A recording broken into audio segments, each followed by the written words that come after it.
আমাদের ভাই আসছেন দুবাই থেকে, সৌদির দুবাই থেকে আসছেন উনি, কোনো ফেক দুবাই না, একদম সৌদির দুবাই থেকে আসছেন উনি। এই হরিণ দিয়ে উনি সান্ডা বানিয়ে, সান্ডার মাংস, হরিণের মাংস দিয়ে উনি খাপসা খাবেন।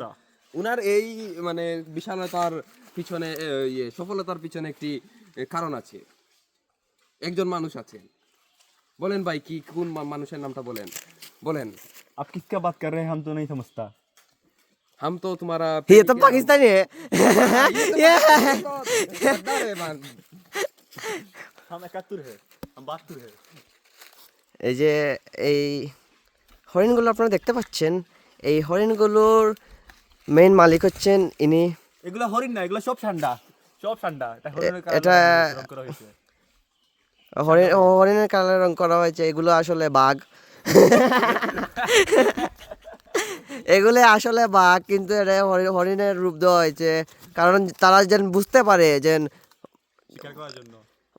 তারা যেহেতু হরিণ শিকার করে, হরিণ হয়ে দেখুক তারা কিভাবে লাগে, একজন মানুষকে মৃত কিভাবে খেয়ে ফেলতে পারে, একটা মানুষকে বোঝার চেষ্টা করুন কিভাবে একটা মানুষ এসবের পিছনে মির্জা আব্বাসের হাত আছে।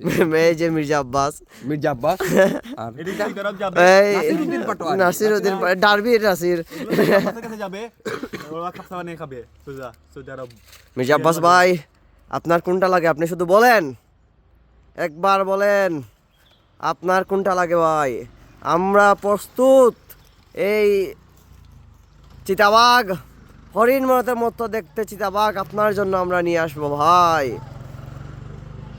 আমাদের জামাতে আমির শফিক ভাই বেটার লাগে সিলেটি মাতাজি ভাই, আমরা বাড়িটা দেখে বন্ধু